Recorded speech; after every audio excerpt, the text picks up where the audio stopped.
Comenzamos con tejido muscular.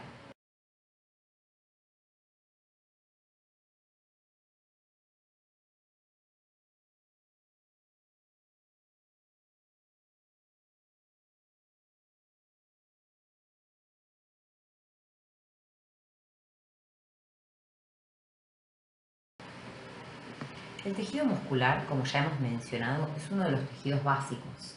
Recordemos que los tejidos básicos se diferencian porque cada uno tiene una estructura y composición particular y también una función determinada. En este caso, el tejido muscular tiene la función de contraerse y por ende proveer de movilidad, tanto interna como externa.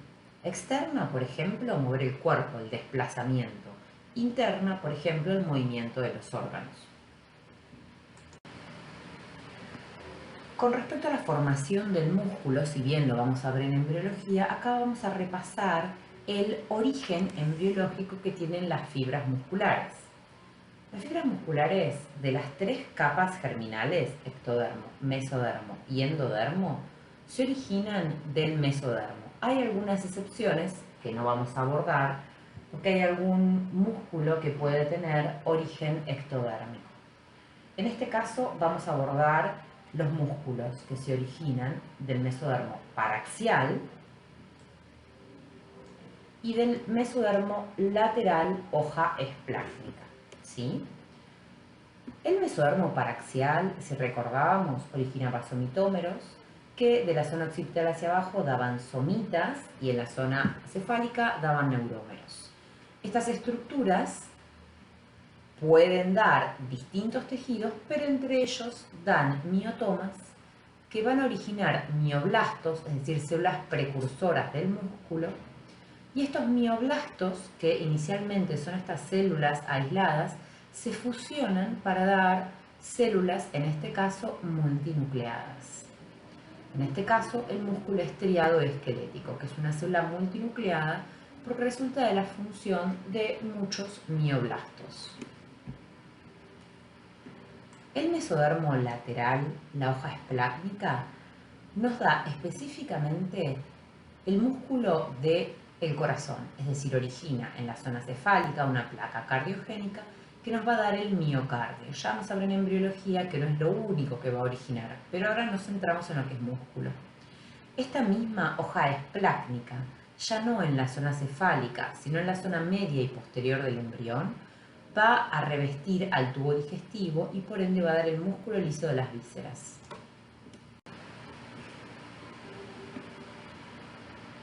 Bien, tenemos distintos tipos de tejidos musculares. Primariamente los vamos a dividir en estriados y lisos. ¿A qué se debe esta clasificación? A que el músculo estriado en su corte longitudinal, en su observación en corte longitudinal, permite la distinción de estrías, es decir, rayas que son transversales al eje longitudinal del músculo. Y el músculo liso no presenta estas estriaciones. En breve lo vamos a entender con imágenes. Dentro de los músculos estriados tenemos el que forma parte del esqueleto, el esquelético, el que forma parte de vísceras y el que forma parte del corazón. Estructuralmente el esquelético y el visceral son iguales, el cardíaco es distinto. A la vez, no solo los vamos a clasificar en estriado y liso, sino también en los que son voluntarios y los que son involuntarios. El esquelético es voluntario, por ejemplo, decido cuándo voy a contraer el bíceps, cuándo voy a contraer el cuádriceps. Pero sin embargo, el visceral y el cardíaco son involuntarios. ¿Dónde encontramos, por ejemplo, el visceral? En algunos músculos de la laringe, en el diafragma. Y el músculo liso lo vamos a encontrar, por ejemplo, en vísceras, en el tubo digestivo, en el aparato respiratorio, en el aparato reproductor, ¿sí? Este músculo es involuntario. Cuando hablamos de músculo, vamos a tener que utilizar una nomenclatura específica. Todo lo que forma parte del músculo, membrana plasmática y organelas, se le va a adicionar el prefijo de sarco. Sarco significaba carne y el músculo es carne. Entonces, a muchas organelas y membrana plasmática se las nomencla específicamente con este prefijo. Cuando hablamos de membrana plasmática, vamos a hablar de sarcolema. El sarcolema, ojo, no solo es la membrana citoplasmática de la célula, también tiene una lámina basal. Es decir, que el sarcolema son dos cosas, la membrana plasmática y una lámina basal. El citoplasma se va a denominar sarcoplasma. El retículo endoplasmático liso, cuya función, entre otras, es la de almacenar calcio, se va a denominar retículo sarcoplasmático. Y la mitocondria se va a denominar sarcosoma. Fíjense que hablamos específicamente de estas dos organelas. Estas dos organelas son sumamente importantes para el músculo porque de lo que proveen estas organelas se va a originar la contracción. El retículo endoplasmático va a proveer calcio y la mitocondria ATP. Sincrónico, ¿sí? Por ende también tienen que estar conectadas las células. Entonces, en el corte longitudinal podemos observar las estriaciones transversales, que son estas que vemos acá. Podemos observar gran cantidad de núcleos de ubicación subsarcolémica o periférica. Y en el corte transversal podemos ver estos mismos núcleos en corte transversal, acá, acá, acá. Todo esto acidófilo que vemos en el citoplasma corresponde a proteínas contráctiles, que vamos a ver que se organizan en miofibrillas y como son proteínas dan mucha acidofilia. La gran acidofilia de este músculo no solo se debe a la presencia de proteínas, sino que también tenemos dos componentes más, que van a ser las mitocondrias, como ya dijimos, una organela que va a estar en gran cantidad y que ahora la denominamos sarcosoma, que va a producir el ATP necesario para la contracción, pero también mioglobina, que es una proteína muy similar a la hemoglobina y que tiene la función de fijar oxígeno para utilización del tejido muscular.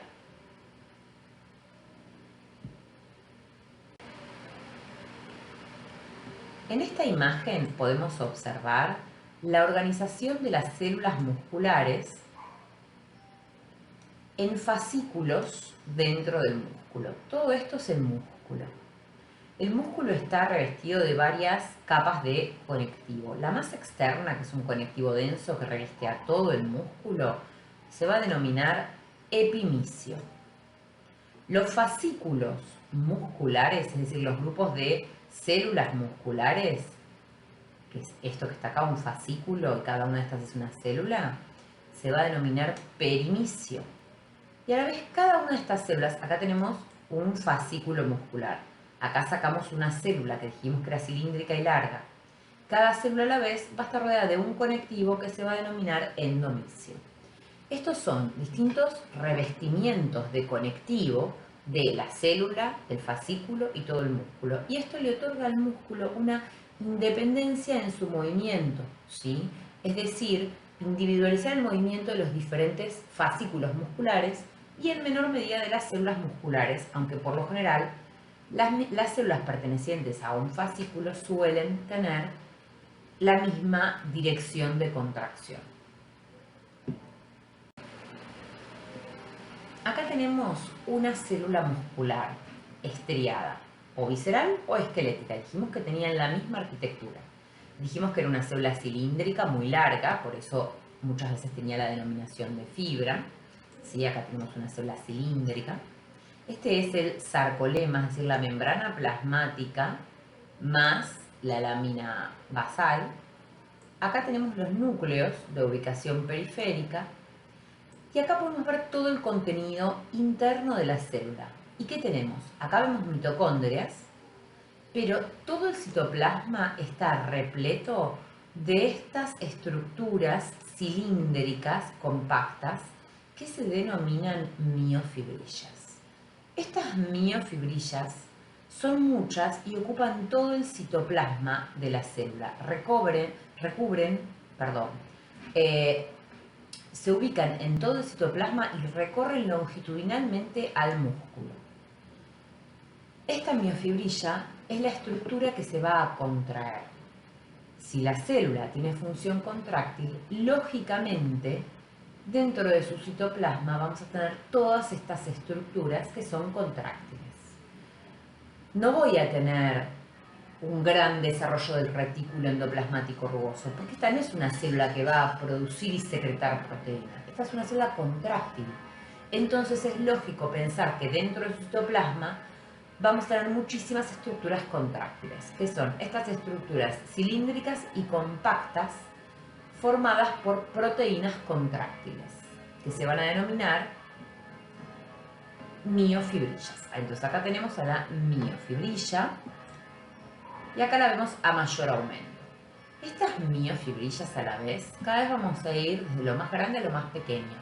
Estas miofibrillas están compuestas por miofilamentos, es decir, proteínas contráctiles. Y estos miofilamentos se van a organizar en sarcómeros. Entonces, una sucesión de sarcómeros, un sarcómero al lado del otro, forma una miofibrilla. En esta imagen tenemos proteínas que se organizan en una estructura fibrilar. Por eso vemos rayas azules y rayas rojas.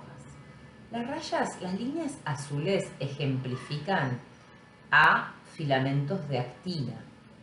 Es decir, se forma una proteína filamentosa que es esta que vemos acá en azul.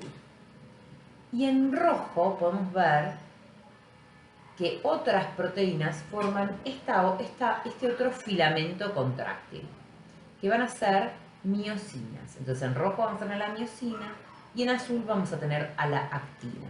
Son los miofilamentos principales que van a formar a los sarcómeros.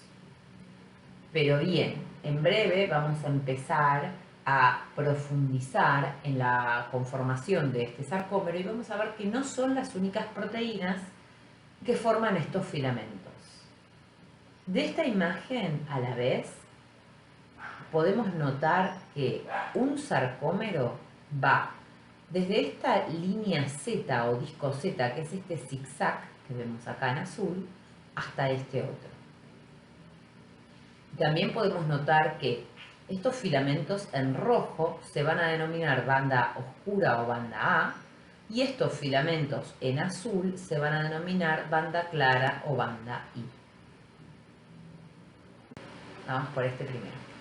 Entonces, acá tenemos el músculo, sacamos un fascículo muscular, ¿sí?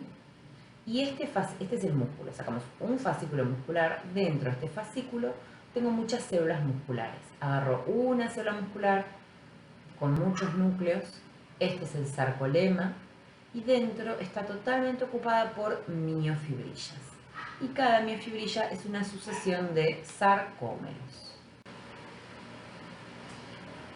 Entonces, como hemos dicho, acá tenemos una miofibrilla, ¿sí? Muchas miofibrillas dentro de la célula, y de línea Z a línea Z es un sarcómero. Esta miofibrilla es la unidad funcional y estructural del músculo, y el sarcómero es la unidad funcional y estructural de la miofibrilla.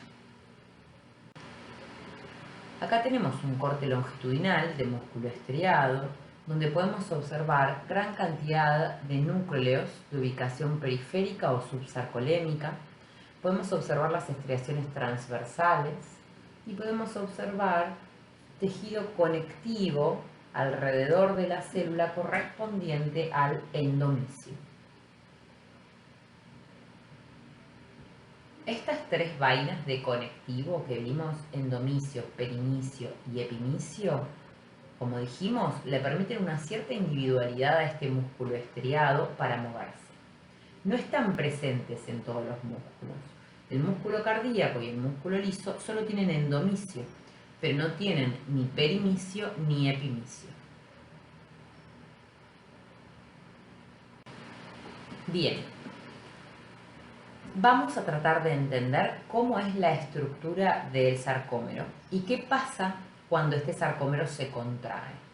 Cuando este sarcómero se contrae, como dijimos, una miofibrilla está formada por una sucesión de sarcómeros. Por ende, cuando un sarcómero se contrae, es decir, se acorta toda la miofibrilla.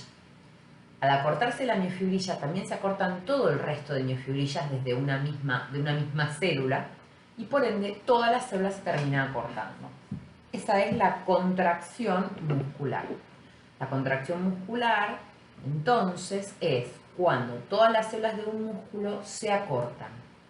A eso se le denomina contracción. Y luego, por supuesto, se relajan y vuelven a su estado de relajación, donde se alargan las miofibrillas y se alarga la célula. Bien. Acá entonces dijimos que lo más pequeño que tenemos es un sarcómero. Es justamente la estructura que se acorta y se alarga. Bien. Entonces, dijimos que un sarcómero va de línea Z a línea Z.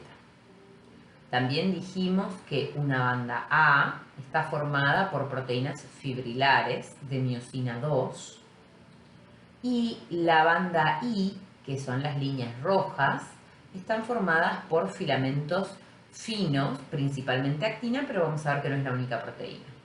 Entonces, a la banda I la vamos a denominar banda clara, está formada por filamentos finos. Una de las principales proteínas es la actina, pero no la única.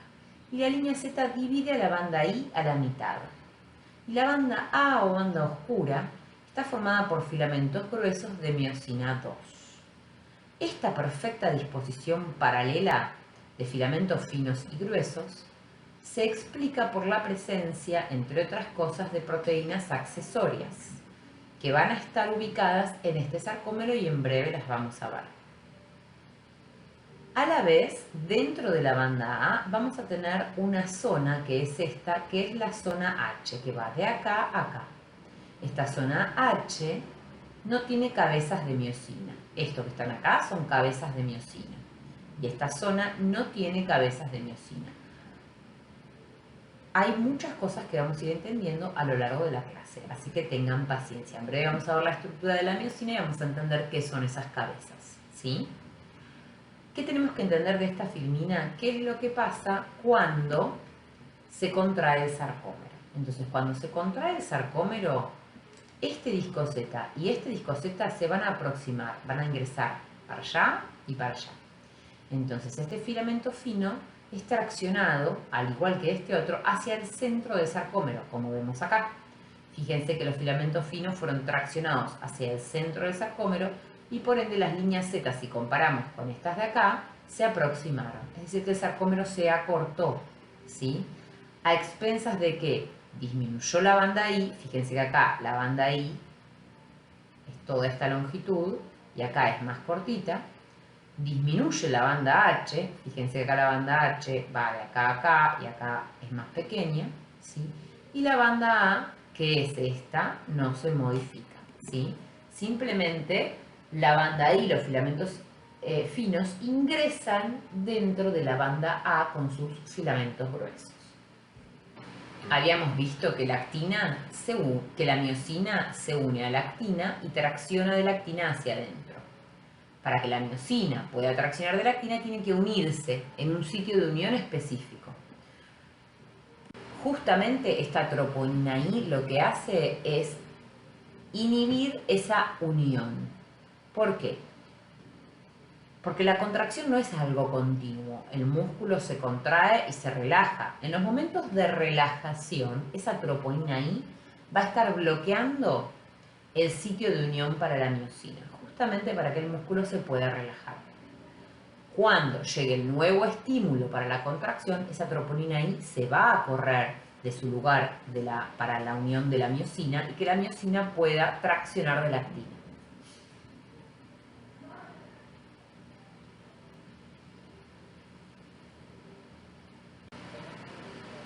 Bien, ¿qué pasa con el filamento grueso? El filamento grueso va a estar formado por miosina 2. La miosina 2 está formada, todo esto es miosina 2, no es una única proteína, ¿sí? Son dos cadenas pesadas, una cadena pesada, que estas cadenas pesadas tienen un extremo helicoidal y un extremo globular. Esta es una cadena pesada y esta es la otra cadena pesada que siguen hacia este lado, con esta parte helicoidal. Entonces, dos cadenas pesadas y cuatro cadenas livianas, que son las que se ven, las dos en amarillo y las dos en violeta. Se denominan esenciales y reguladoras. Cada cabeza globular tiene una proteína esencial y otra reguladora. A la vez, cada cabeza globular tiene un sitio de unión para la actina y un sitio de unión para el ATP. Muchas de estas miosinas 2 se van a organizar para formar el filamento grueso. ¿Cómo lo van a hacer? Para el músculo estriado, esquelético y visceral, al igual que para el músculo cardíaco, esta miosina 2 se organiza de modo que las cabezas globulares quedan en un polo y en el otro polo, dejando un sitio central sin cabezas globulares. Así se forma el filamento grueso. Las miosinas 2 del filamento grueso del músculo estriado se organizan de modo tal que las cabezas globulares están en ambos extremos del filamento grueso y en la zona central del filamento grueso no hay cabezas globulares. ¿Por qué? Esperen que esta distrofina se va a encargar de que cuando el sarcómero se acorte y toda la miofibrilla se acorte, el sarcolema, es decir, la membrana plasmática y la lámina externa también se acorte. Porque si no, ¿qué ocurriría? Si la miofibrilla no está vinculada a la membrana de la célula, la estructura que se contraería dentro de la célula, pero no terminaría de contraerse la célula en sí. Es como que se contrae lo de adentro, pero todo el perímetro de la célula no se contraería. De que eso no ocurre se encarga la distrofina. La distrofina, cuando la miofibrilla se acorta, al estar unida a la membrana plasmática de la célula, se acorta toda la célula. Esto es muy importante porque cuando la distrofina está genéticamente alterada, esto da lugar a una enfermedad letal, que es la enfermedad de Duchenne. La vamos a ver en genética. Pero en este momento es cuando entendemos su función y por qué esta enfermedad es tan importante. Justamente al estar afectada esta proteína, por mucho que se contraiga el sarcómero, la célula muscular no se va a contraer. Entonces, en esta patología va a estar alterada la contracción de los músculos estriados. Acá tenemos otra imagen que nos muestra lo mismo, ¿sí? Con un poco mayor de detalle. Acá tenemos la línea Z, Dijimos que un sarcómero tiene una mitad de banda I a cada lado y una banda A con filamentos gruesos. La banda A tiene miosina 2 con las cabezas en los extremos y en estas zonas que hay cabezas se interdigita con el filamento fino. Y una zona sin cabezas que corresponde a la banda H, que tiene en el centro proteínas como miomesina y proteína C, que justamente forman esta estructura que permite mantener a los filamentos gruesos alineados. Acá tenemos a la distrofina, como une el sarcómero al sarcolema, la desmina, que también ayuda en esta unión y forma una especie de red en el disco Z, la titina, que va de disco Z a filamento grueso para impedir la hiperextensión, y la neulina, que recorre el filamento fino, y la tropomodulina, que también limitan la hiperextensión del filamento fino. Bien. Pasamos ahora a otra estructura muy pero muy importante del músculo estriado, esquelético y visceral, que son las tríadas. En esta imagen que tenemos acá a la derecha, podemos observar en azul el sarcolema. membrana plasmática más lámina externa. Este sarcolema se invagina formando tubos, que es este celeste clarito que tenemos acá. Y estos tubos abrazan a las miofibrillas. Este tubo se va a asociar a esta red azul oscura que tenemos acá. Esta red es el retículo sarcoplasmático. Dijimos que era el retículo endoplasmático liso. Y dijimos que era el reservorio de calcio. Es tan importante el calcio para la contracción que el retículo sarcoplasmático forma una red abrazando a las miofibrillas. Fíjense cómo abraza a las miofibrillas. Y a la vez se dilata en dos cisternas a ambos lados del túbulo T.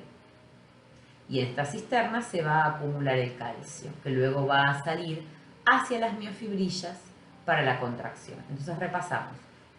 Todo esto es lo que hay dentro de la célula. Muchas miofibrillas, esta. Cada miofibrilla formada por filamentos finos y gruesos. Entre las miofibrillas en forma paralela mitocondrias y abrazando a las miofibrillas el retículo sarcoplasmático y el túbulo T, que junto con las cisternas del retículo sarcoplasmático forma la tríada. El túbulo T, recordemos que es una invaginación del sarcolema.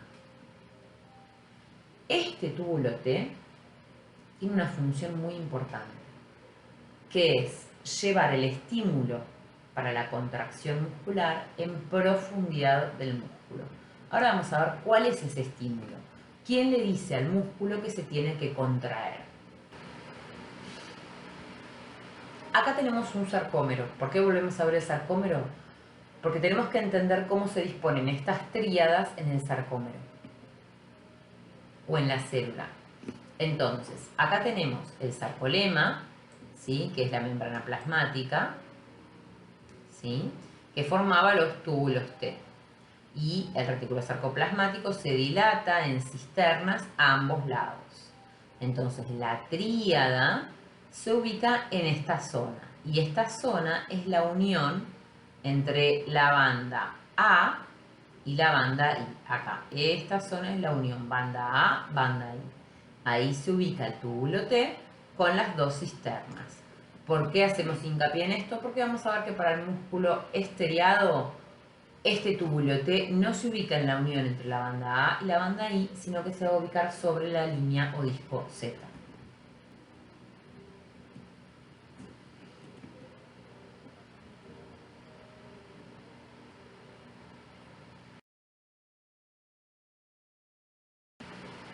Bien, retomamos el concepto de la contracción. Dijimos que al músculo alguien le tiene que dar la orden para que se contraiga. Y al músculo esta orden la recibe a través de una neurona. Una neurona le dice al músculo que se tiene que contraer. Vamos a estudiar específicamente la estructura de la neurona en la clase de nervioso. Pero acá vamos a ver que esta neurona contacta con el músculo por estas partes, que son terminales axónicos. Estos terminales axónicos se interdigitan con el sarcolema, formando una sinapsis química, un concepto que vamos a ver más adelante, y este contacto entre terminales axónicos y sarcolema se denomina unión neuromuscular o placa motora. Entonces, cuando la neurona envía un estímulo para la contracción, todo el sarcolema va a reaccionar, se va a despolarizar y esta señal se va a traducir a señales internas. Bien, vamos de a poco viendo cómo es que ocurre esto. Entonces, acá tenemos el terminal axónico en contacto con el sarcolema. Dijimos que esta es la placa motora o unión neuromuscular. Este terminal axónico libera un neurotransmisor que es la acetilcolina.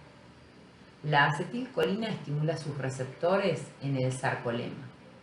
Esta unión acetilcolina-receptor hace que se abran canales de sodio. Ingresa el sodio y si recordamos, las cargas internas, este es el sarcolema, siempre internamente en una célula las membranas están cargadas negativamente.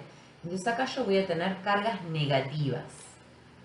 Pero al ingresar sodio que tiene carga positiva, estas cargas negativas se me van a transformar en positivas. A eso se le denomina despolarización. ¿Sí? Se cambió la polaridad. Antes eran cargas negativas y ahora son positivas. Esa despolarización, ese ingreso de sodio, va progresando todo a lo largo del sarcolema y a la vez dentro del túbulo T. Y esa es la función del túbulo T, llevar esta despolarización en profundidad de la célula. Este túbulo T tiene proteínas dependientes de voltaje que se van a estimular con la despolarización, y como el túbulo T está pegada a la cisterna, va a estimular a la membrana plasmática de las cisternas para que abran sus compuertas de calcio y el calcio salga hacia el sarcoplasma o citoplasma. Una vez que el calcio sale de adentro de las cisternas, se va a unir a la troponina C. Cuando se une a la troponina C, todo el complejo de troponinas y tropomiosinas se mueve y por ende la troponina I, que inhibía el lugar para la miosina, también se corre. Entonces ahora la miosina, que es esta con cabecitas, se puede unir a la actina y traccionarla hacia adentro del sarcómero. No cunda el pánico, vamos a volver a ver esto y lo vamos a ir repasando. Bien, acá tenemos la inervación tanto motora como sensitiva del músculo, ¿sí?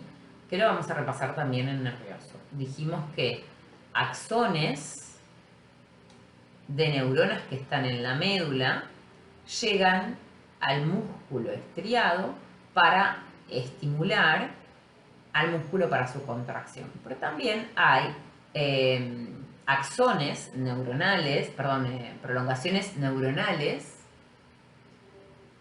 que dan información sensitiva, por ejemplo, de una hiperextensión muscular, y también va hacia el sistema nervioso central.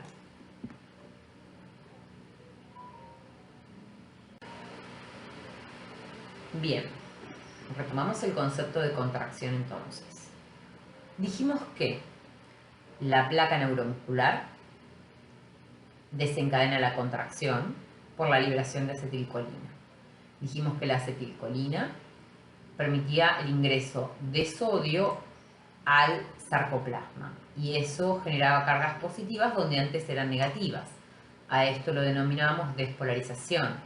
El túbulo T llevaba la despolarización a las proteínas dependientes de voltaje que estimulan la cisterna del retículo sarcoplasmático o endoplasmático liso para que libere calcio.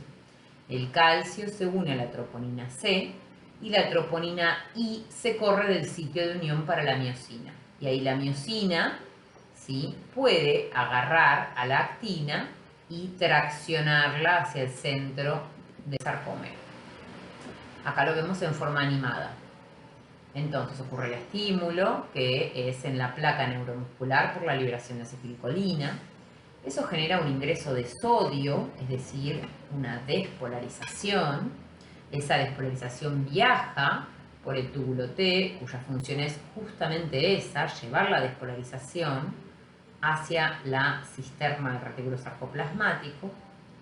Estimula a esa cisterna para que libere calcio. El calcio se une a la troponina C y todo el complejo de troponinas, que son estas, y de tropomiosina, que es esta, se mueve y deja libre el sitio de unión para la miosina.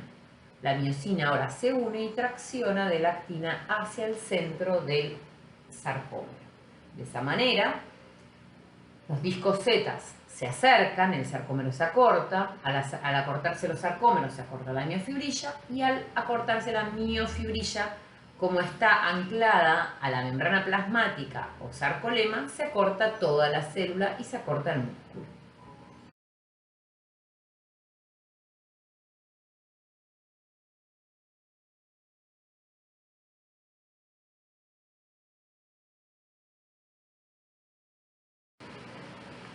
Bien, todo esto que hemos venido conversando, que es la contracción, se puede organizar en etapas. Es todo lo que acabamos de charlar, pero organizado en etapas. Hasta ahora venimos hablando de cómo el calcio se une a la actina. Pero acá tenemos dos compuestos químicos muy importantes. El calcio, que es el que se une a la actina, pero nos falta charlar del ATP, que es el que se une a la miosina. Entonces, para la contracción necesitamos calcio y ATP. Cada compuesto se une a un filamento. El calcio a la actina o filamento fino y el ATP a la miosina o filamento grueso. La primera etapa en la contracción es la adhesión, es decir, la miosina está unida a la actina. Para que esto pase, el calcio se liberó del retículo sarcoplasmático, se unió a la troponina C, que es lo que acabamos de ver, y todo el complejo de troponina, estropamiosina se corrió, de modo que la miosina se une a su sitio de unión en la actina. Esa es la etapa de adhesión. Ahora bien, la miosina tiene que captar ATP. Para captar ATP, suelta a la actina, se separa, capta el ATP y recordemos que la cabeza globular tenía un sitio para la unión para la actina y otro para el ATP. En su sitio de unión para el ATP, hidroliza al ATP para utilizar la energía. Y con esa energía la cabeza se flexiona, se aleja de su sitio de unión en la actina. Es decir, se mueve para allá. Pensemos que acá está el disco Z y acá está el centro del sarcómero. Entonces, la miosina se aleja. Se puede alejar y se puede mover porque usa la energía liberada en la hidrólisis de ATP. Ahora le queda ADP más fosfato. Posteriormente, libera el fosfato inorgánico, se vuelve a unir a la actina, pero en un sitio más lejos de donde estaba antes. Antes estaba unida acá, bueno, ahora se unió acá. Se vuelve a unir a la actina, ¿sí? Liberó el fosfato y hace el golpe de fuerza, es decir, tracciona el filamento fino hacia el centro del sarcómero, hacia allá. Acá está la línea Z y acá está el centro del sarcómero. Tracciona de la actina hacia el centro del sarcómero. Y queda en esta posición de unión, que es la etapa de readhesión. Esto ocurre simultáneamente en todas las cabezas de miosina. Recordemos que el filamento grueso tenía muchas cabezas de miosina en los extremos. Esto ocurre simultáneamente. Todas las actinas son traccionadas al mismo tiempo y de esa manera la miofibrilla se acorta. No se preocupen, que lo vamos a seguir viendo de distintas formas. En breve lo vemos en una animación.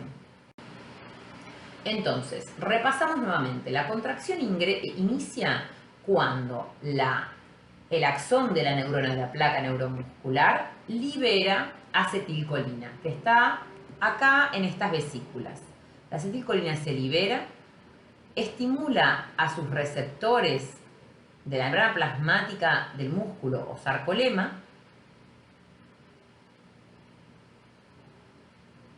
estimula los receptores, y esto permite que se abran las compuertas de sodio y el sodio ingresa dentro del sarcoplasma.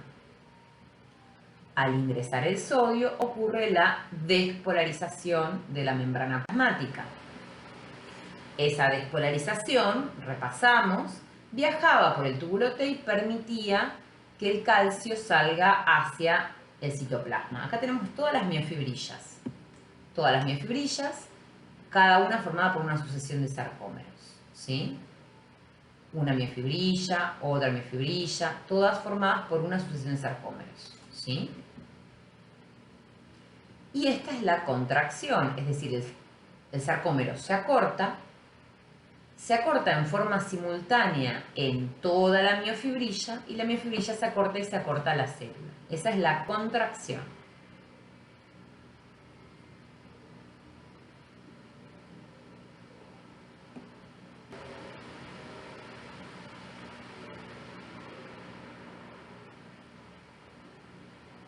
Y por último la empuja al filamento fino hacia el centro del sarcómero, ¿sí? Entonces acá tenemos las distintas etapas. Esto ocurre todo al mismo tiempo. Fíjense que todas las cabezas de miosina están empujando la actina hacia dentro del sarcómero, ¿sí?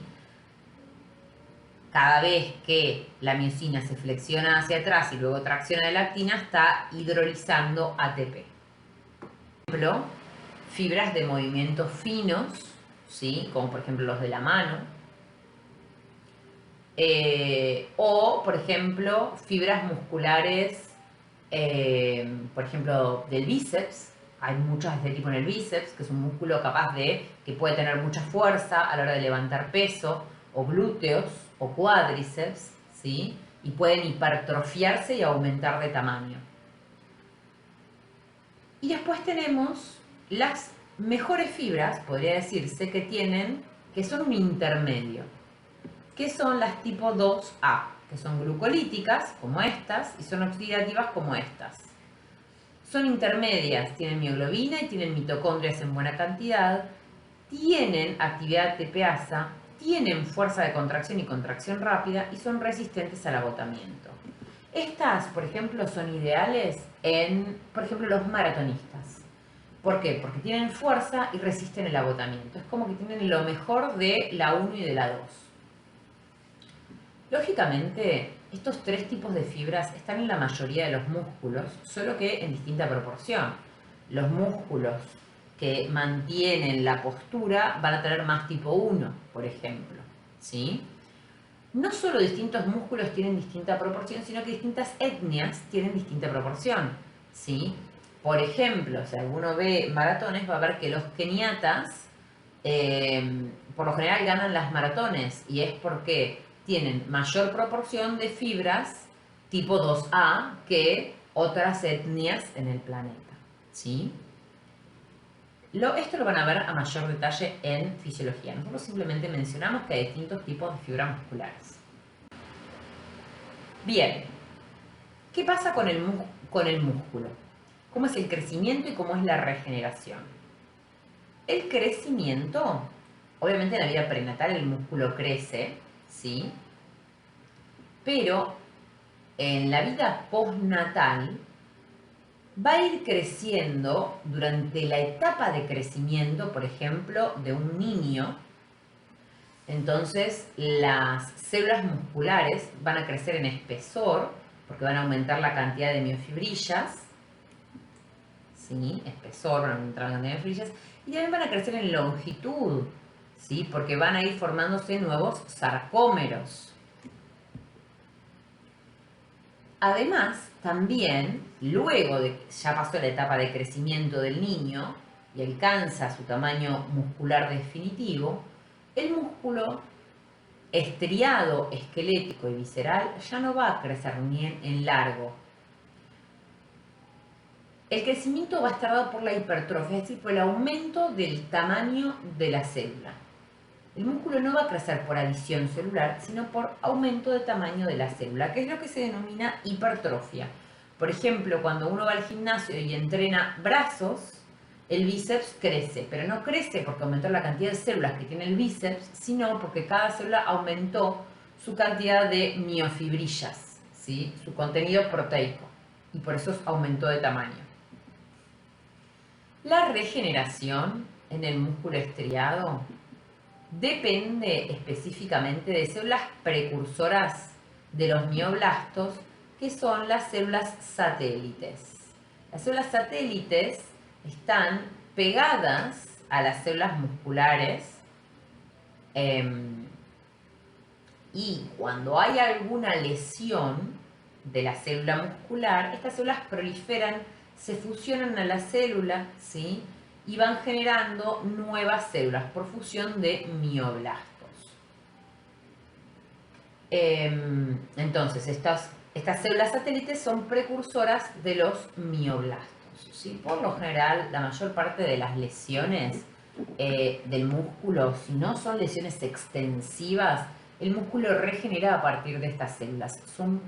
Es lo más común. Pero no es lo que ocurre siempre. ¿Por qué?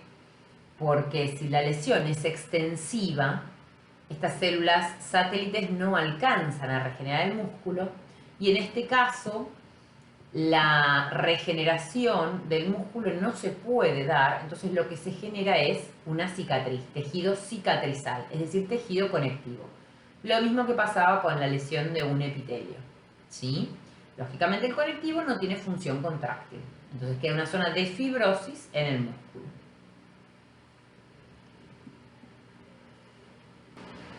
Bien, chicos, espero que se haya entendido. Iremos repasando en los prácticos contracción a medida que ustedes tengan dudas.